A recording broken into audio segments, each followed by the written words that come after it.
from our Kargil veteran, Indian Air Force helicopter pilot, our instructor and DRDO project director, and who is pivoted in being the entrepreneur and help startups, at least 2 startups, build their multi-million-dollar companies. Over to you, Anisa. Let's have an interactive session. Do let us know if you require anything, any help over here. Always be there. I'll unmute myself and I'll pin myself out. Thanks a lot, Ruchi, for the intro. I think one was, I think to give the audience an idea of the scale that I've operated in prior to T-Hub as a Chief Delivery Officer, right? So the next question that comes up, what is Chief Delivery Officer? So, so all programs, projects, initiatives, your service provider desk, mentorship desk, all of that, delivery of all of that rolls up to me. So it is typically the role of a Chief Operating Officer for any organization. But since we're delivering value, we like to present ourselves as a Chief Delivery Officer. Prior to this, I was a founding team member of a popular community management application called MyGate, and have an experience of raising around $70 to $80 million in revenue. We had a team of around 1,000 odd members spread across 21 cities. So there is a sense of scale that I bring along with my experience. But more importantly, I would like to structure this into two pieces. One is tell you about a little bit about how T-Hub is thinking about programs, project innovation, how we are looking at the innovation piece, how we are looking at the innovation ecosystem piece, and in those innovation piece, how we broken down into programs, projects, and so on and so forth, right? So to give you a brief insight, right, T-Hub was incorporated in around 2015. In 2014, the Telangana state came into formation, and we realized that we are sort of lagging when it comes to innovation and entrepreneurship. Hence, T-Hub was formed with the vision of getting entrepreneurship and innovation into Hyderabad. It was started a very small setup as an incubator to help startups accelerate their growth journey, right? But over a period of last 6 to 7 years, we have sort of evolved a methodology. Okay. So over the last few years, what we have done is we've got to understand the ecosystem better, in the sense of we've got to understand where is innovation happening in the first place, right? In the ecosystem, where is innovation happening, and how can we make or create an ecosystem which can help and support the innovation and the entrepreneurship. So we realize that innovation today is happening right. So this is typically the entire innovation. Right now, T-Hub takes a place of prominence because it is centered, the entire ecosystem is centered around us. For example, the TSIC, the Task, the T-Works, the V, all of these are all of these are located based inside the T-Hub building itself. And each of them has a different role, which is Telangana State Innovation Cell has got for entrepreneurship in Tier 2, Tier 3, Task is for skill building, T-Works is for prototyping, Research and Innovation Circle for Hyderabad engages universities with the industry. V-Hub has got a focus of women entrepreneurship and so on and so forth. Next slide, please. Right, but so this is the overall Telangana Innovation Network. This was when T-Hub was incorporated in 2015. The founding partners are 4 of them, which is one is the government of Telangana, which gives the innovation, which gives the infrastructure and the building and the land to us. IIT Hyderabad provides technology support, ISB provides the business support, and NALSA provides the legal support. Right. The objective, like I said, was to meet startups' need, help them accelerate on the innovation journey. Next slide, please. So this is how we are looking at the T-Hub innovation, right? We believe that innovation is happening at 4 places in the ecosystem today. The first is startup innovation, where startups are identifying problem statements, creating a solution, productizing it, going to the market and making a business out of it. The second is corporate innovation, where to stay on the frontier edge of business, they have to keep innovating constantly. We believe that today, every 8 months, the half-life of technology today is 8 months. Right? In 8 months is going to be half as relevant, 16 months, 1/4 as relevant, and within 2 years, you're like out of the game. Right? So corporates need to keep innovating every 6 months, every 8 months to stay ahead of the game. Right? The third piece where innovation is happening is academic innovation. A lot of colleges, universities, patents are being generated, research papers are being written, live projects are happening. So there is a lot of innovation that is happening in that piece. And the fourth piece is government innovation. You take UPI, NPCI, you take Aadhaar, you take any kind of innovation. Executing these programs itself takes a lot of innovation. So what we believe is that if we have a 6M 2P framework, which means that if I am able to provide these 8 things to the ecosystem, right? And depending on what their requirement is, one or the other thing will be more or less relevant. But if I'm able to provide these 8 things to the ecosystem, then I think the ecosystem itself can benefit. And this is what the 8 things that we are providing from T-Hub. One is availability to money, which means like funding support, right? You cannot, without funding support, you cannot move ahead too much, right? Methodology support, which is what do I do to get to the next stage? What do I do to be better, to stay ahead of the curve? Market access. I might have a great product. If I'm not able to sell it and don't know how to sell it, it doesn't make anything, right? Mentorship, which means that at every stage, like an idea stage, right? I need to know how to take my idea forward, convert it into the product, right? So mentorship becomes very, very important in those stages and through your journey as well. Startup journey or a founder journey is very, very lonely, right? A lot of ups and downs. So you need from time to time somebody to help you out. How can I hire the best resources with limited amount, the best resources out there with the limited amount of money or compensation, right? So we help them get manpower as well. We've partnered with a lot of agencies. You need a CS, you need a company secretary, you need a lawyer, you need a IP guy, you need manpower guy, you need any kind of a support. Around 18 domains is what we have. And because of our scale, we've been able to tie up with a lot of those people and give great value at a very, very economic price, right? And the last piece is policy advisory. The government is like very startups now. So there is a policy advisory also that we follow, that we support the startups with. Next slide, please. This is where we are right now. I think we'll just spend a couple of seconds on this, not more. We've helped raise around 1.9 billion USD through T-Hub. We've partnered 35 universities. We've got 40 country offices sitting out of T-Hub right now. Around 600 corporates are actively working with our startups and so on and so forth. The T-Hub facility itself is around 6 lakh square feet, which makes it one of the largest ecosystems in the world today. Next slide, please. We believe that the innovation management, I said, that is what we call ourselves, right? We are in the business of innovation management, and our mission is to be a catalyst of growth for a lot of startups. We help startup. We engage very, very actively with startups across the program. I think we'll come back to the slide a bit later. I think it was supposed to be stated for next slide. Let's go to next slide, please. So this is how we structure our, right? From the idea stage, which is to the left of that staircase, then the ladder that you can see, right till the exit stage, right? We are divided into multiple phases, which is the idea phase, prototype, product, market. Basically, because we believe that what are the criteria used to move to the next phase is that the requirements are different in each of these phases, right? In idea, you don't require a sales force, right? But idea, you require a lot of mentorship and help user insight to help formulate your business model, right? Prototype requires a lot of tech support, right? So you require different things in different stages. And for each of these stage, we've got a different program, right? Like, for example, the Lab 32 program, which is our marquee flagship program, right? That is a business readiness program. We help you get business ready. We take you from your MVP stage or a POC stage, and then we help you start getting your monetization, start making your business plans, and so on and so on. So how we structured, for example, the Lab 32 program is that the program is structured around, it's structured around 12 weeks, right? That is 3 months. And in every week, we have taken an individual topic, and we do 4 interventions in every topic, right? The first intervention is like a classroom session.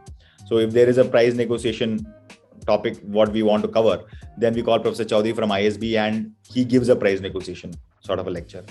Follow it up with a lesson from the trenches, which means that we call a unicorn or a unicorn founder, and he gives his experiences of how his price negotiation journey has been, right?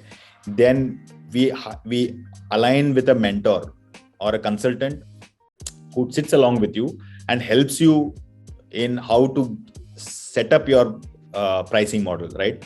What is the opening rate? What is the closing rate? How do you travel that journey from the opening rate to the closing rate? How to do the price negotiation, and so on and so forth. There are a lot of worksheets, artifacts which you need to work out with them.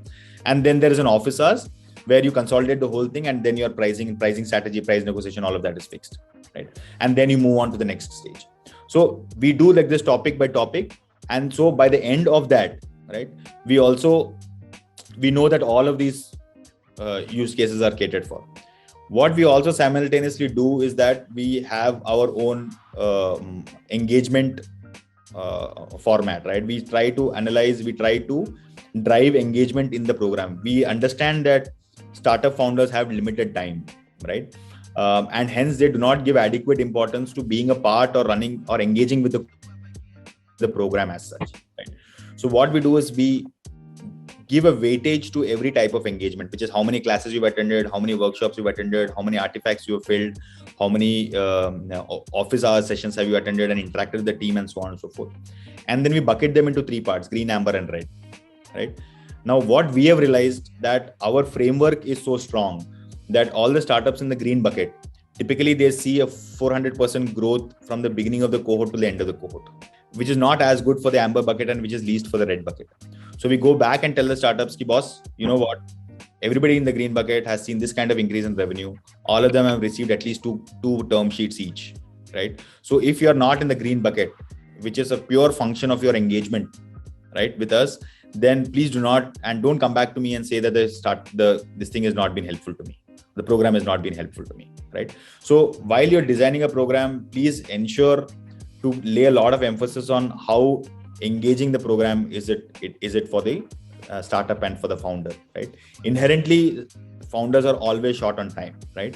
So you make the content engaging, or you drive adoption and drive engagement, right? That's up to you how you want to format that, right? But engagement with your training program is very important. One metric that we use to rate them, put them into the bucket, is what is the feedback that they've given, right? What feedback they have given about the session, and what is the feedback that the mentor or the resource who is engaging with the startup has given on the session, right? It has two functions. One, it helps the startup to engage better, right? And second, it also gives you feedback on how you can refine your program going forward, right? Which is very, very important, right?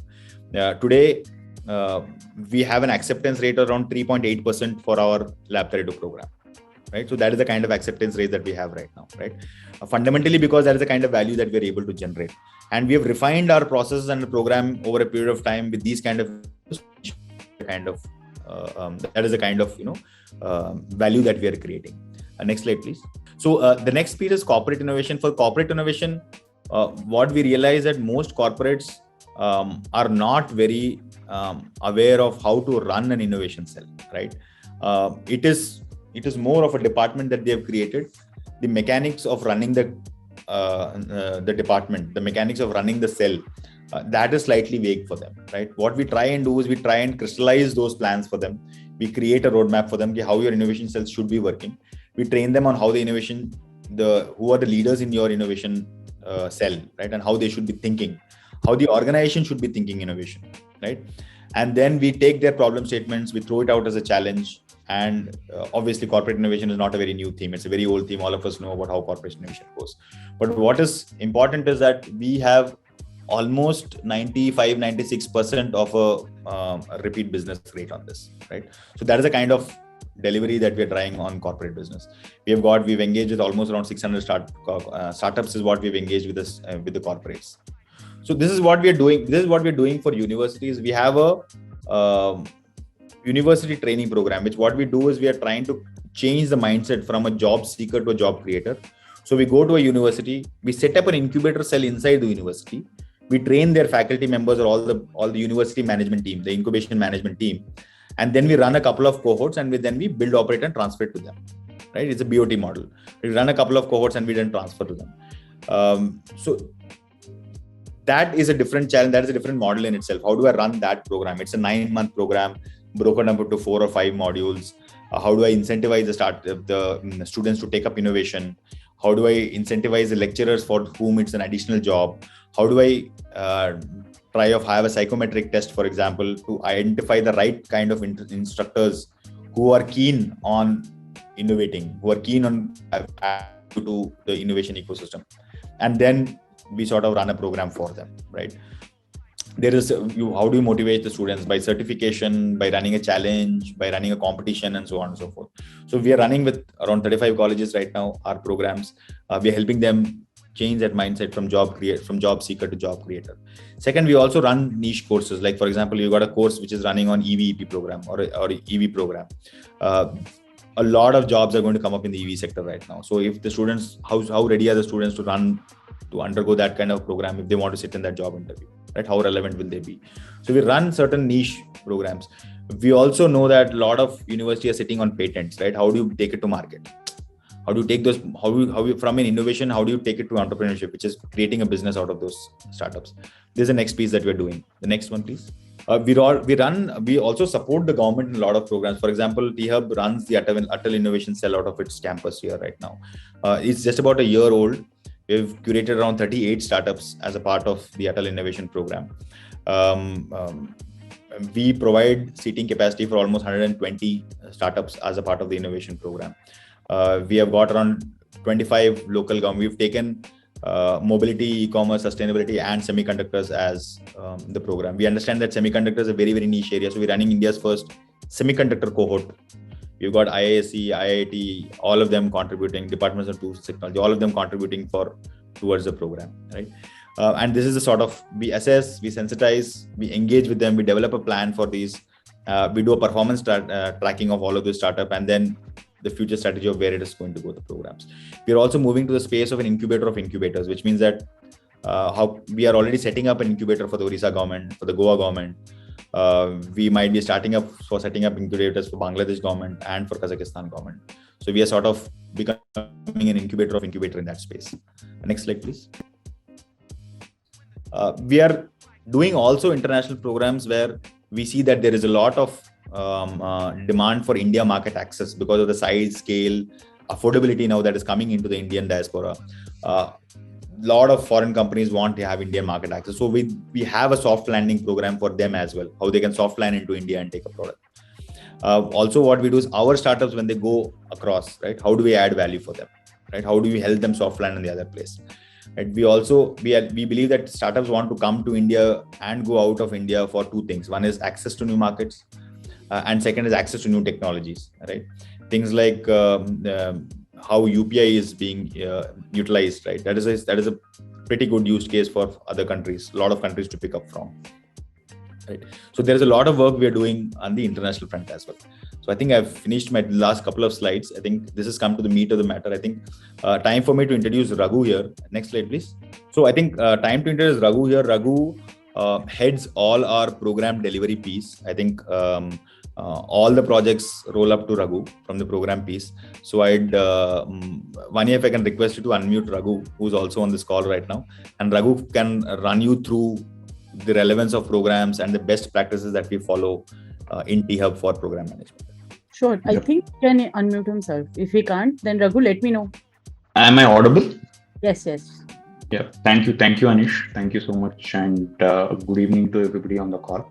And we'll quickly spend the next 15 to 20 minutes on why do we actually run a program, and also the how do we run the program. So we'll start with the why. So before we actually design a program or launch a program, these are certain things that you need to be looking at. First is the purpose of the program. What is the purpose of the program? Why are we running this program, right? So is it because acceleration and incubation is the new fad and fancy out there, or there is a specific objective to designing and developing and running a program, right? And these objectives have to align with the organization's vision, right? For example, if T-Hub, as Anish has mentioned, is an ecosystem enabler to promote innovation and entrepreneurship, and startups are our focal point, then we need to be designing programs around startups. Even the corporate piece that we had explored some time back also involves startups, because the corporates would want some amount of innovation immersion, and at the same time they would want to interact with startups to solve certain problem statements.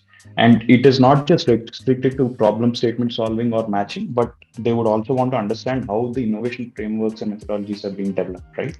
And they would in due time want to replicate it for themselves or take help of the incubators out there or someone like T-Hub to build a open innovation space within their premises.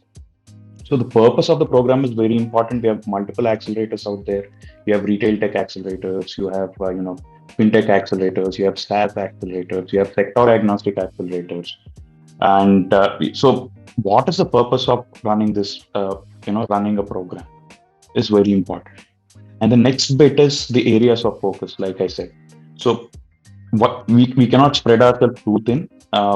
initially a few of our programs were like Lab 32 was sector agnostic, but then it makes absolute sense for us to focus on certain areas because that gives us a lot of focus. One, two, it is also easy to identify and map resources to those limited focus areas, and you also tend to build some amount of knowledge base and thought leadership on those focus areas. So it is always good that you identify a few focus areas before when you're during the design phase.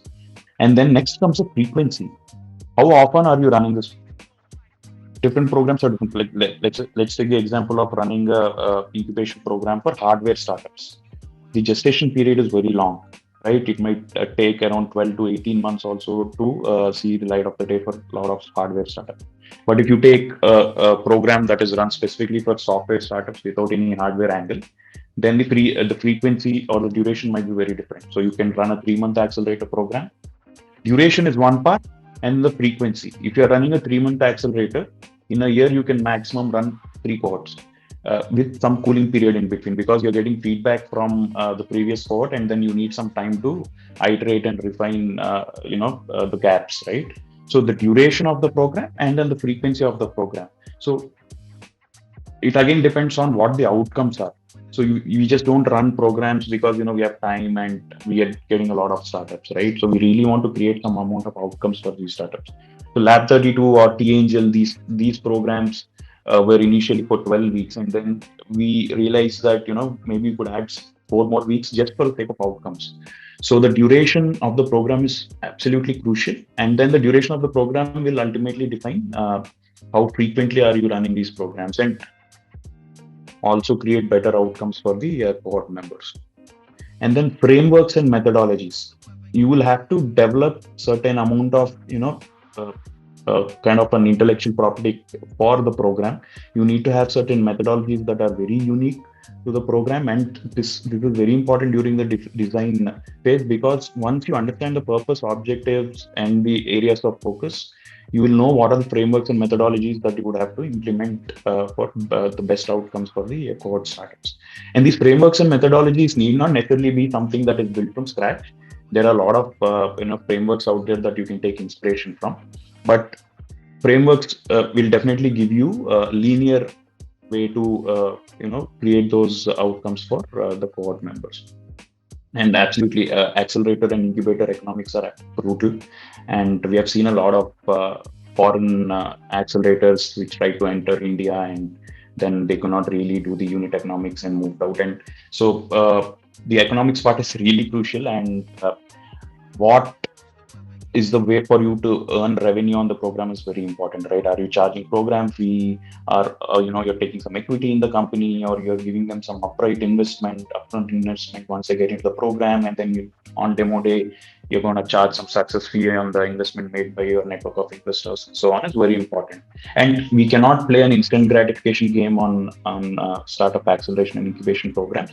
It is always advisable that you take a delayed gratification path, that you take the risks now, you identify the startups, like the gamification model that we were talking about, the green, amber, and red, right? But towards the mid of the cohort, we know how many of these startups are actually in green, and are they investable or not, right? And then we take the risk of putting in the money into these startups and wait for the next 12 to 18 months to make some money out of the investments that we have made. So identify that right mix of the revenue model that you would want to adopt, and of course that will drive your economics. Then finally, metrics and outcomes. So it cannot be a GAN session, it cannot be a knowledge session, it cannot just be program for the sake of it. That for the startup, they have a logo that they're part of this, or they get a graduation certificate. Most of our programs do not graduate all of the startups.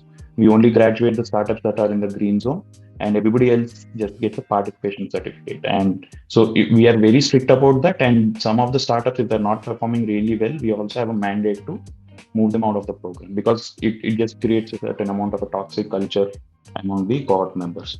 So what are those metrics that you would want to measure?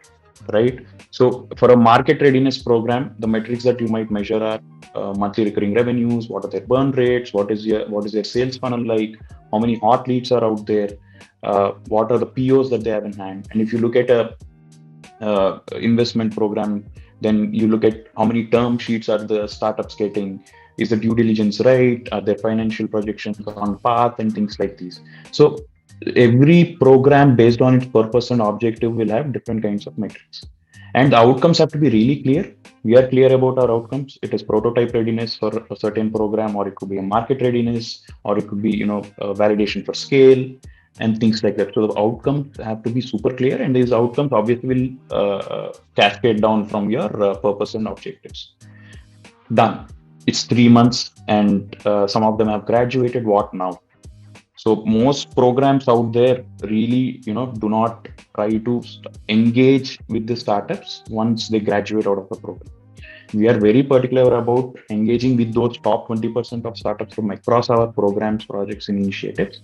And we continuously engage with these startups and ask them regular updates. So let's say if they're on the path to raising funds, we ask them a regular update on their investment journey, right? So they keep sending us emails, they keep sending us certain metrics. And if it is a startup that we have invested in, then we keep asking them things like, where are you investing? What is your burn like? How much has the revenue increased by? And things like this. And if you're giving them market access, we regularly hold calls with these people saying that, hey, is it working? Is your GTM working? If you're giving them a GTM through the Lab 32 program, and then if there are any tweaks that have to be made, do you need our help? Do you need a mentor to help you do your need a mentor to set up your digital presence and things like this. So it is absolutely essential that the top startups, if not all of the startups that graduate out of the programs, are handheld to a certain extent, right? Again, this is milestone based. You need to define the scope and time and duration of how long do you want to engage with these startups post graduation, because it cannot go on forever and ever. You have to have strict milestones in place, and you need to work towards those milestones, right? And then finally, how do you actually accumulate and allocate resources to address all of these points? Right? Resources like third parties, vendors, stakeholders, mentors, consultants, teams, talent, technology, tools, artifacts, and so on. Right? So the resources have to be in place well in advance. So we cannot, keep firefighting during the program. It is always good that you have a program calendar already in place, and you identify the resources well in advance so that they can be deployed at the right time in the right place. So I'll do a quick stop here for a few seconds, and if anybody has any question, I'll be happy to answer that. Okay, can you elaborate about Green Zone by Mowgli Vijender? Okay, all right. So we have a gamification model where we add certain weightages to the activities that are done by startups in our programs. So let's take, for example, Anish was mentioning about 4 interventions, right? So there is an theoretical intervention, an academic intervention where they understand the theoretical concepts of, let's say, pricing strategy, and then they work on an artifact, certain framework on how do you arrive at the right pricing strategy. If you're a SaaS startup, does subscription actually work for you?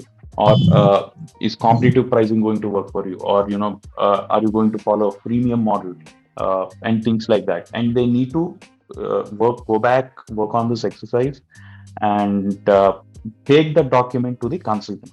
So once the consultant gives his feedback on that particular artifact, then the program team again vets it. So there are multiple perspectives coming to the same pricing strategy through 4 different interventions, right?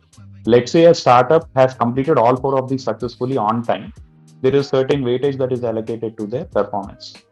And let's say they have only completed 2 parts of it before, and there's something left and there's a delay in their completion, then they might fall in the amber zone, right? And feedback can also have certain amount of weightage. So if somebody is attending a session and they're not providing feedback, that also has some weightage to it, and they might lose out and fall into the amber or the red. So basically, it is a scoring mechanism that we follow, and if startups are diligent, and the founders are active and collaborative. And so there are several aspects that we look at, both qualitative and quantitative, and give certain weightages, which will place the startups either in the green, amber. I hope that answers your question. Yes. Hi, my name is Dr. Sanjeev Patni. I'm from AIC Prestige Indore. Please, Dr. Having heard you this long and having known about all the kind of best practices that you're observing at T-Hub, I have a question that are you conducting some kind of training for the incubators to understand your best practices from a closer proximity sometimes? Yeah, so we do hold regular immersion sessions on incubation best practices. And when the next one is coming up, we would love you to be part of it, and we'll convey the same to you. Great. Thanks very much. Yeah. Thank you, Dr. Sanjeev. Any other questions before we move on to the next slide? Hey, Raghuveer. So just a quick one on the previous green zone thing. So if it's not green, then it's red? It's in amber. So the objective is not to ostracize the startups, but green is the top zone. And if they're performing a little low, they fall into the amber zone. So if they're in the amber, what happens and then red. If they're in the amber zone, we say that, hey, you just have to push yourself a little, maybe, work towards the green. And the red guys, we tell them, boss, you're losing it. And it's a 3-month acceleration program, and we do not have a lot of time. So at least, get yourself into the amber. We try to put as many as startups in the green zone, but it really does not happen, right? So 20-25% is what we see as the green zone. But we've been constantly iterating the way we are conducting the program to increase that percentage. And we are happy if you could hit 30%, 50% in the green zone, which is the more idealistic. And we cannot expect the entire cohort to be in the green. Sure. Definitely. Sure. So I'm assuming, considering this is just a 3-month engagement, what about longer engagements? Are you going to cover that, or we are just looking at shorter engagements here, and a way through acceleration is what we're trying to learn? No, even if you're looking at incubation ranging between 6 months to 12 months, all you would have to do is tweak your scoring, tweak your gamification model to fit to that time scale.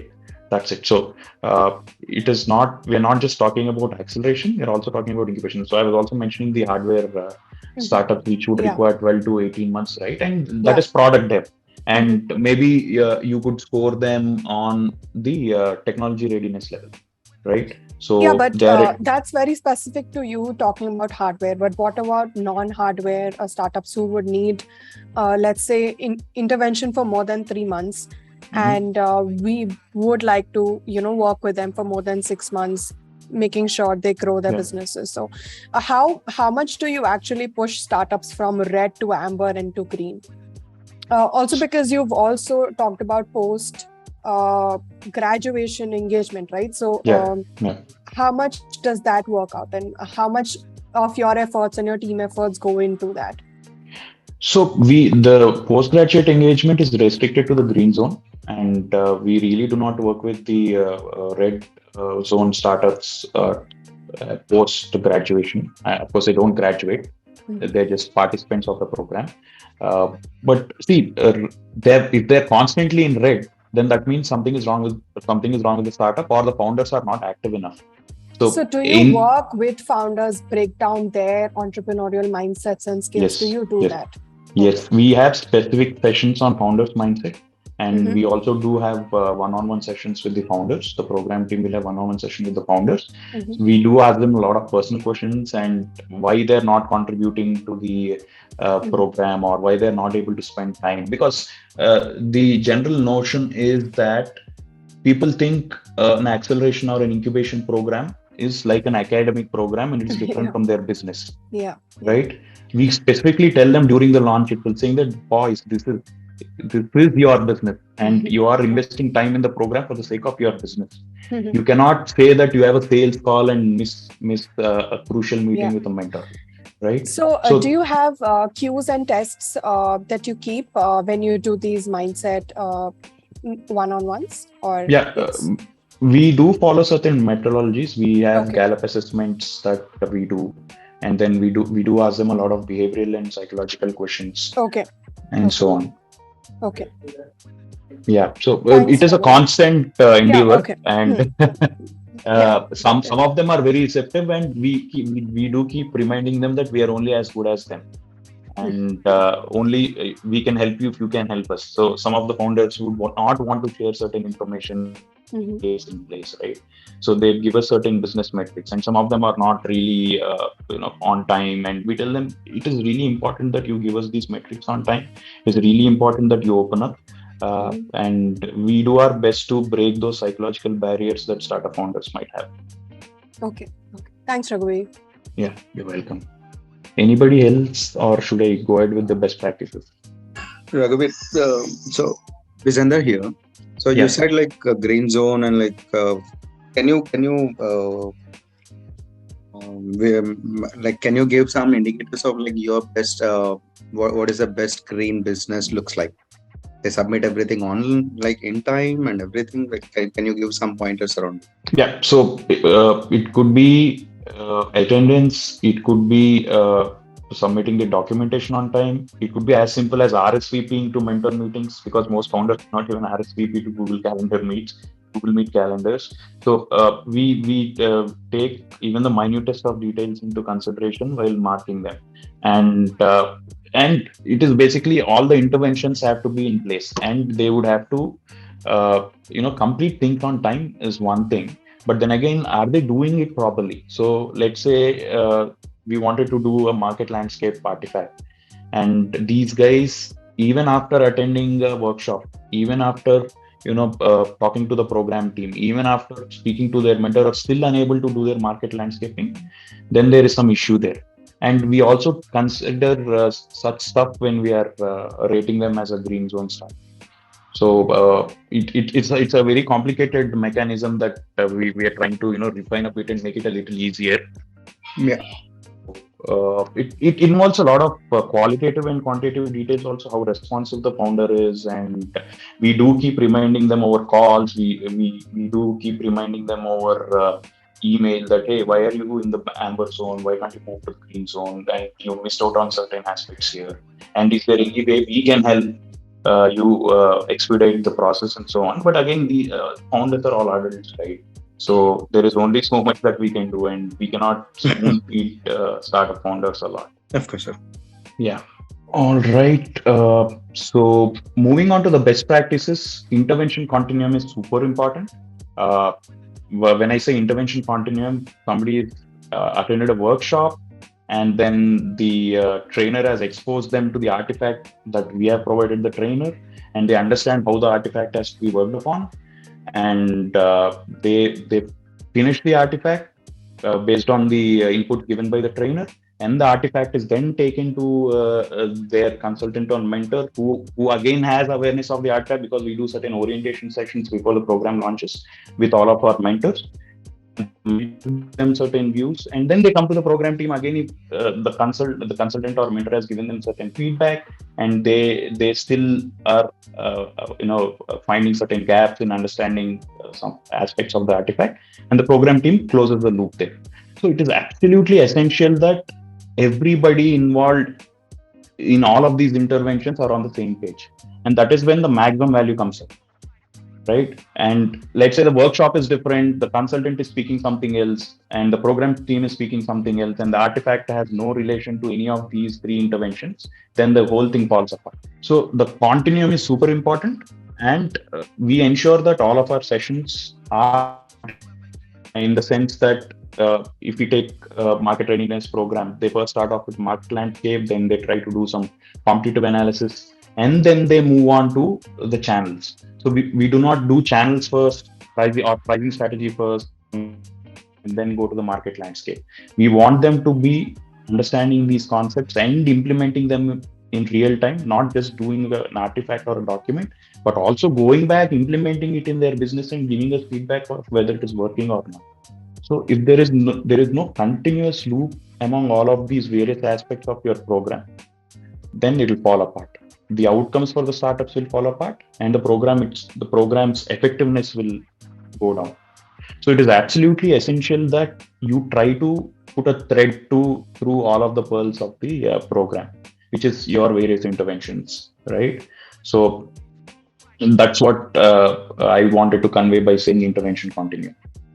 Now, constant feedback mechanism. Without feedback, it's not possible. And collecting feedback is super hard. I understand. All of us use different kinds of feedback mechanisms. We use forms, we use QR codes, we use several tools out there, feedback tools that might work. But please ensure that all of your cohort members are providing feedback on a consistent basis, because that is when you can iterate things on the go. So the program structure need not be set in stone. There might be a skeletal framework to it, but then the nitty-gritties could be improved based on the feedback that is coming from the cohort members. And it is hard to collect feedback. And we keep telling startup founders, hey, what if you wanted feedback from your customer and he's not giving it to you and you can't change your product? We feel the same way. So please give us honest feedback. And whether it is positive or negative, positive feedback is not really useful to us. The negative or the mixed feedback is what we are really looking for. So please establish a constant feedback mechanism throughout the program, not just from your cohort members, but also from all the mentors, your trainers, your expert AMA founders, somebody who's coming down for an AMA. Take constant feedback, because everybody will give you valuable feedback. It is not all of these people are customers or stakeholders for the program, not just the startups.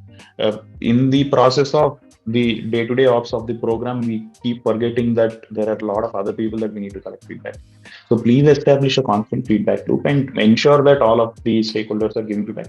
The frequency might vary, right? So you might collect consultant or a mentor feedback towards the end of the program, whereas you're doing workshops, the startups and the trainers have to give you immediate feedback, right? And then the program team will ask for feedback at the end of the program or maybe midway, right? At the end of every month also, the program team can say, hey, are we conversing enough? Are we able to address your problems? Are there any other issues? There might be some interdepartmental dependencies on the service providers or any third party vendors that they would want to connect to. So if you're constantly taking feedback from the startups, that's when you know what's really happening out there. Otherwise you get lost in the day-to-day ops. The third point is development plans. We ask all of our startups what is that they want to achieve through the program, and whether their goal actually aligns with the outcome of the program, right? So let's say investment readiness. Are these guys, what is their goal? Is it really to raise funds, or they just have a product that they have to hit market? And if there is no alignment between what their goal is and what the outcome of the program is, then they're not in the right program. Right. For the sake of hitting numbers, we cannot, bring in startups which are not in alignment, and then finally the whole program falls apart. So we ask what the goals of the startup are and whether they're aligning with the program outcomes, and then we start building development plans. So, for example, let's say there is a startup that would want to launch their product into the market, and they initially got some reference business from friends, families, and fools, but they really do not have a solid go-to-market in place, and they have hit a glass ceiling. So, what is a development plan for such a person? We go back to the product. We see whether the product has to be refined for the market, or whether the market segment itself is wrong. We'll see whether we'll have to refine their product market fit, and then start developing various aspects of their GTM. So each startup will have a different development plan. Some might have a great market segment, but maybe they would have to go back and refine their product. But if it is a market readiness program, can we help them refine their product in those 3 months? That means there is again a misalignment. They have to go into a product readiness program rather than being in a market readiness program. So we ensure that the development plan for the next 3, 6, 9, 12 months is already in place, and it is milestone based, and we are achieving those milestones in trenches. So development plans are absolutely crucial for you to get the best outcomes for your startups. The fourth point is artifacts and documentation. Several startup founders really do not want to note down anything. They don't take notes. We have had some experience with few startup founders where they really do not want to take notes. They get onto calls with the mentors or with the program team, and they're just talking, but there is no actual, documentation of what's happening or what's action. In the first call, there are certain action points, takeaways, and then are they really working on these action points and coming back to the follow-up call and so on. So it's absolutely essential that everything that is being done through the program is documented. Either you give them the templates, which is the best way to do it, because then there is standardization, or you could ask them to also note down the action points and ensure that they're really working on them and not giving excuses. And we really have to be hard on startup founders because it's not an academic program, and we are really trying to help businesses here. Literally, we're in the business of consulting, you could say, right? Any incubator or an accelerator. So keep ensuring that your startups are working on all the artifacts or business templates and they're documenting everything that is happening. The program team definitely will document it, but ensure that they are also documenting what is that they're gaining out of the program or what their action points or milestones are. And finally, clear budgeting. It is very easy to go over budget, and uh, because again, as I was talking in the previous slide, that incubation and acceleration economics are really brutal and there are very, very, very thin margins. So based on your objective and whether your game is a short-term game or a long-term game, you will have to budget you can budget for a certain amount, then you measure the actuals at the end of the program and see what the variation is and whether you're actually underpricing or overpricing or you're investing too much or too less into the startups. So you will need to clearly budget your numbers at the beginning of the program and then start monitoring your expenses and outgoes during the program, and finally measure it against actuals and see what your actual margins are. And you'll be surprised to see that margins will be really low, but there are ways over a period of time that you'll begin to master higher margins, right? And then dependencies breakdown. Let's take a case of maybe you would want to bring in trainers for let's say 10 topics for a 6-month program, and you are relying on one institute or organization to actually provide you these trainers. For example, if you do not have a pool of your own, if you have a pool of your own, that's great. But let's say you're depending upon one single party to run the program, then it becomes fixed. You're creating knowledge towers there. So you will fall apart if this guy or a lady moves out of the program or is not willing to budge or is demanding certain things because you are 100% dependent on one. So best practice is that you break up dependencies. So what we do is we usually do not rely on one single vendor to or a mentor to conduct all of our sessions or all of our expert hours, but we rely on multiple partners to run the program so that there is not 100% dependency or high dependency on one single party. So always break down your dependencies so that we as program team will not be subject to derailment because of some externalities, right? And the next point is talent consistency. Very important. Don't keep changing teams. If you keep changing teams, hiring new people, they'll never get the hang of the program. And you cannot connect the dots. For somebody to understand a program, it will take them 2 to 3 cohorts. And for them to actually think, oh, we could do something better than this, it will take them 1 or 2 more cohorts. So you're talking about 5 cohorts with one single team. So there is a manager, there is an associate, then there's maybe a senior manager who is overseeing multiple programs. And especially if it is a rigorous program, if it is a program which requires a lot of load, you would need a consistent manager on that and an associate or associate level or entry level person, ops level person tagged to it. And we have clearly observed that if you keep changing teams, the quality of the program will go down because these guys don't understand, right? So ensure that you nurture talent, you nurture consistency. That is where the program begins to shine, because you can only connect the dots when you understand what is actually happening on the ground on a consistent basis. The next point is project management.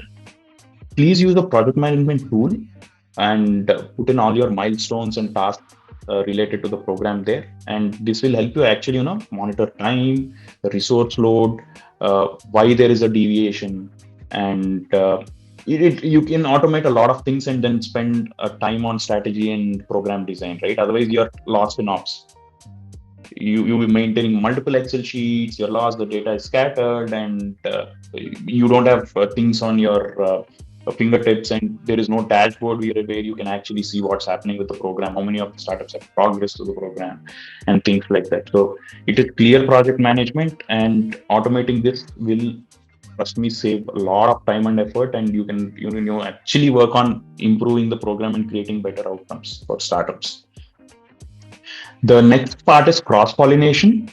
Cross-pollination, when I say cross-pollination, it is, advisable that the members that are working on a project or a program also get a chance to work on something else, right? So we ensure that our team here works on at least two different programs. When I say two different programs, if they're working on a startup program, we ensure that they're also working on an open innovation program or a corporate program or probably an international program, because then that's when the cross pollination happens.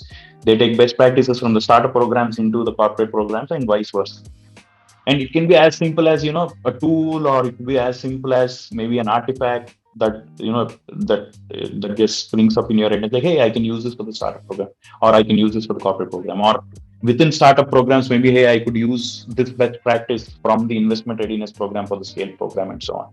So be that exposure to your talent, that they are deep into one particular vertical, but then they also have an overview and idea of what's happening in the other areas or other startup programs or any other project or initiative for a matter of fact. And finally, intellectual property. So I was talking about frameworks and methodologies in the previous slide, right? Try to create an IP or try to create some uniqueness to the program, right? What is that one thing that really works? And it will take us some time to get there, right? It might take you 6 cohorts, it might take you 10 cohorts to actually get there and build and establish a model that is really working. And it is working when you know that the startups are actually gaining out of it in terms of their outcomes, their metrics, their revenues, their team size is growing and things like that. So if it is a very new program, then we really cannot identify what is that IP that we are creating. But over a period of time, those frameworks and methodologies will become very unique to your program, and then it leads to a certain IP. And that's where the program value astronomically grows, right? And it creates a lot of buzz, even in terms of PR or when you're doing marketing for your program. You have, so founders mindset is something that which is very unique to the Lab 32 program. And initially we only wanted to do it for the Lab 32 program. Then we opened it up to all programs, saying that, hey, founders mindset is common, right? Why are we only restricting to Lab 32? Then we started inviting startups from all across the programs, open innovation programs, the startup programs, international programs. Everybody started attending the founders mindset session. So ensure that over a period of time, again, intellectual property will flow out of talent consistency, it will flow out of cross-pollination, it will flow out of your frameworks and methodology, right? So these are, it is a very inclusive list, and I'm sure that a lot of you also have several best practices that we would also love to listen to. Do we still have time, or? I think we are like run out of time, but I am good to go to take questions if Headstart is fine with it. If they want, we can definitely take questions. Yeah, great. So how do you want to moderate the questions, Vanya? Are you doing it or somebody else? It's in the chat, Anish. Yeah, some of them are on the chat, and in case anybody wants to just unmute themselves and ask away, that's also fine. So Raghu, you can take a stab at the questions, and maybe I can add on if required on them. Yeah. So the question is, could you speak of the corporate innovation program you offer in detail? So we work with multiple corporates, around 100 plus corporates in various capacities. It could be as simple as they giving us problem statements, and then we identifying the startup who are solving those use cases and connecting them to the corporate. Or it could also lead to a full-fledged acceleration program or a incubation program that we could run with startups. So, for example, we do something called the Qualcomm Design India Challenge with Qualcomm, and Qualcomm identifies the startups and gives them technical mentorship while we do the business mentorship. So it could take various shapes. It could, it could be as simple and as silly as running thought leadership blogs or doing podcasts with the corporates if they're very new to the innovation space, and then we nurture that relationship and then move them to the problem statement areas, and then finally running a program with them, right? So it takes various shapes. I hope that answers your question, Shopankita. The next question is, any suggestions for project management system? So if you're talking about a tool, you could use anything ranging from a Zoho project. You can use Jira, you can use Asana. There are a lot of tools out there. Whatever suits you, whatever you think is user friendly can help you out. The idea is to standardize things. The idea is to replicate this on scale, right? If I can do it for 20 startups, can I do it for 200 startups, right? So we work with 400 plus startups on an annual basis. And because we are adopting a project management tool, it is easier for us to monitor their progress. Otherwise, we just cannot do this on Excel. We just cannot do this on our fingertips. And what are the different tools and technologies being used for your various programs? So we use a lot of tools. So we use Zoom for sessions. We use Zoho projects for project management. We use Discord for collaboration. After a lot of iteration, we use Slack and things like this. And finally, Discord was the most fun. And we use Discord for collaboration. Then we use Miro for storyboarding, or to hold sessions on design thinking and stuff like that. So we keep adding tools, but the idea is not to use too many tools. But if you can bring all of those tools together and integrate them into your system, it will work. So you could use lot of tools. You can use a lot of tools. We also use coda.io for.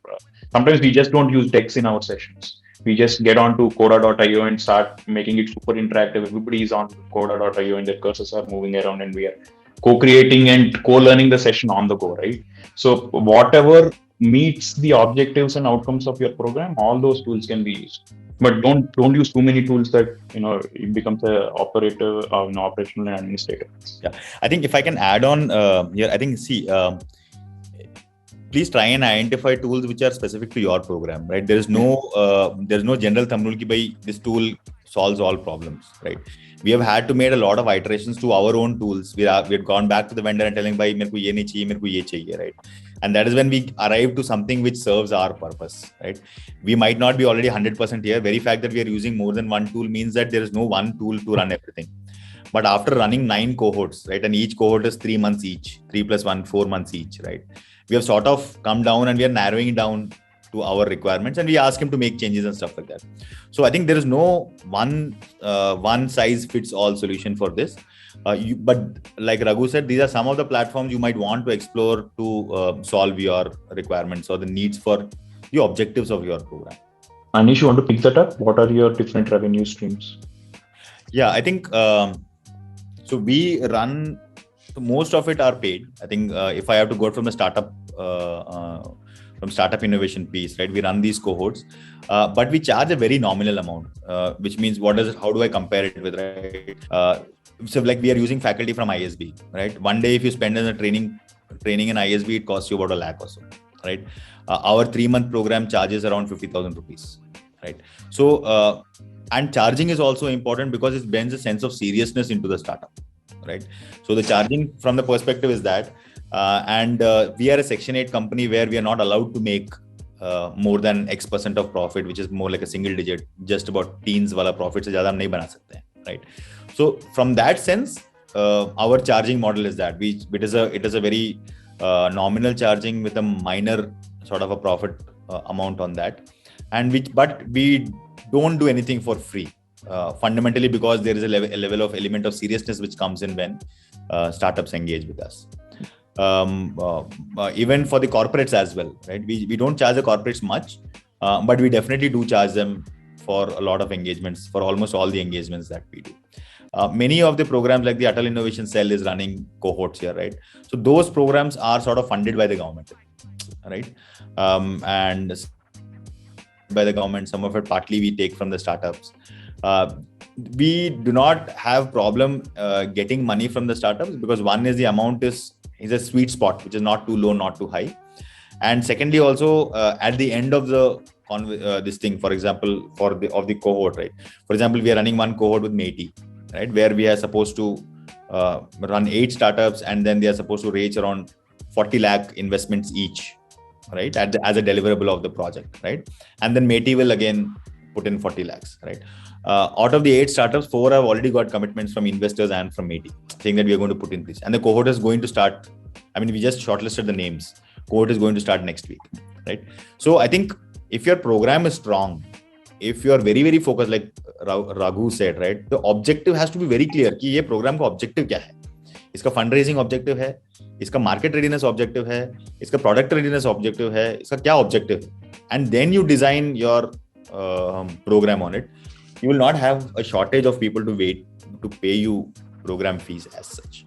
So Yeah, so I think inherently, do you charge entrepreneurship program done in colleges like the 9-month one you mentioned? What kind of charges are they? Yes, we do charge the colleges for that. But like I said, right, these charges are again just above a bit above what resources we are spending on it, right? One. Point number two, the colleges are eligible for a lot of grants for these kind of activities. So what we do is that we run the program, charge a nominal amount, and we also support them in getting those grants for the colleges, right? So in effect, it's almost a net off for the colleges when it comes. So we are obviously charging the colleges and we make our money and we cover our costs plus a little bit more. And when I say a little bit more, is in the teens, 11, 12, 13, 14, 15, 16%, right? The college again gets grants from the government, right? So I think it sort of becomes a net off solution for the startups, for the colleges. And we support them with the grants sequence as well. Yeah. In addition to that, if you want to run a quality program, you need quality resources, and quality resources are not always pro bono, and we really do keep our margins low so that we get the best of the lot out there and provide value to whoever is engaging with us. So as Anish said, if the program is strong and this amount is for the quality of the program and also as considered as a seriousness fee, right? Because we do not want startups to sign up and then finally they back off when the program is going to launch, because there's a lot of effort that is being put in by a lot of stakeholders. And we want really serious startups who mean business, who want to develop their business to come join the program. So typically, two things, right? One is the program fees. And second, at the end of every program, we do a demo round also, which means that we call investors and stuff, like around 30, 40, 50 investors come on board, and they engage with these startups and they do a presentation to them for raising funds. So typically the market rate for raising funds is around 5% of a success fee, right? So what we do is that if there is a success fee involved, then we waive off the program fee. Like we don't, so the entire program comes to you for free. We train you, we help you raise funds, and only if you raise funds, then we sort of charge a success fee, right? Which is in the very, very small, 2-3% के आसपास पड़ता है, right? So in effect, I mean, that ways we want to deliver impact at a very, very manageable cost as a reasonable cost. So that's how we are doing that. We're done with the questions. Anybody else has any questions? One advise you is please go through all of these policies of the government for grants, right?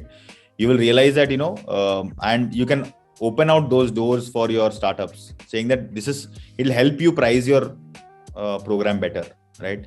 You open out those doors for them saying that, hey, you know what, you can get this grant from the government, right? Please apply and get it. And my course fees are so much. So he won't mind paying that, because net off he's going to only pay you a marginal amount. So he's going to be okay with that, right? And the government gives him grant, that depends on the strength of his startup, right? So you're not taking commitment that he will get a grant, but you're saying that, hey, you know what, my course fee is so much, but so much of it is offset by the government grant, which I will open out, which I will expose you to. Good. So anybody else, or Vanya, are we good on this? I think we answered all the questions. I mean, I thank you for, extending that extra time for all of us here. I think it was a great session in terms of insight, in terms, how T-Hub is conducting the programs. And I think Raghuveer did a fantastic job taking us through the best practices and the why of it, something that I think all of us as enablers need to question ourselves even before designing any program that we do. So thank you so much. Thank you, Anish, for taking us through the entire PPT and giving us insights over there. And thank you so much, Raghuveer, as well. And I would also like to thank everybody who joined in for the first session. So this was the first session. We have the next one on 19th. I'm hoping to see all of you on the 19th as well. And in case you guys have any questions that are still pending, you can put it on the group that we have, and I'll make sure that I send it across to Anish and Raghuveer. Thanks for guys. Thanks for listening. Thank you for your time. Yeah. Thank you, everybody. Wish you a very good evening. Thank you, Anya. Thank you, Ruchi. Thanks.